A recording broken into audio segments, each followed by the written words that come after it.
प्यार हुआ था लेकिन अधूरी रह गई प्रेम कहानी। जानिए रतन टाटा ने क्यों नहीं की शादी। रतन टाटा दुनिया को अलविदा कह चुके हैं, लेकिन वो हमेशा देशवासियों के दिलों में राज करेंगे। वो बड़े कारोबारी थे। कारोबार के साथ साथ उन्होंने देश के प्रति अपनी जिम्मेदारी को बखूबी निभाया।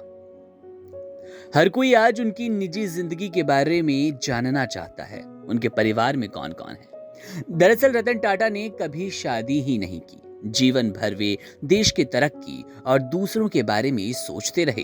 वे भारत के लोगों के लिए नहीं बल्कि दुनिया भर के लोगों के लिए एक मिसाल से कम नहीं थे। उन्होंने टाटा ग्रुप को अपनी सूझबूझ से बुलंदियों पर पहुंचाया और आज भी टाटा ग्रुप भारत की सबसे ज्यादा कंपनियों वाला ग्रुप है। टाटा ग्रुप इतना बड़ा है कि ये नमक से लेकर जहाज तक बनाता है। रतन टाटा ने अपने जीवन में कई कामयाबी हासिल की। उन्हें पद्म भूषण और पद्म विभूषण से भी सम्मानित किया गया। क्या आप प्रेम कहानी के बारे में जानते हैं? ये प्रेम कहानी उन्होंने खुद शेयर की थी। रतन टाटा के पास सब कुछ था, लेकिन उन्हें एक दर्द था जिसका जिक्र उन्होंने अपने मैनेजर शांतनु के स्टार्टअप गुड फेलो की ओपनिंग के दौरान किया। उन्होंने कहा था, आप नहीं जानते कि अकेले रहना कैसा होता है। जब तक आप अकेले समय बिताने के लिए मजबूर नहीं होते, तब तक ये एहसास नहीं होगा। 85 साल की बैचलर रतन टाटा ने कहा कि जब तक आप वास्तव में बूढ़े नहीं हो जाते, तब तक किसी को भी बूढ़े होने का मन तो बिल्कुल नहीं करता। रतन टाटा की शादी नहीं हुई, लेकिन उनकी भी एक प्रेम कहानी रही।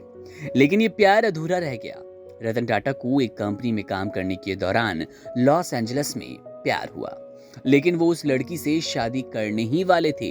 तभी अचानक उन्हें वापस भारत लौटना पड़ा, क्योंकि उनकी दादी की तबीयत ठीक नहीं थी। रतन टाटा को ये लगा था कि जिस महिला को वो प्यार करते हैं, वो भी उनके साथ भारत आएगी।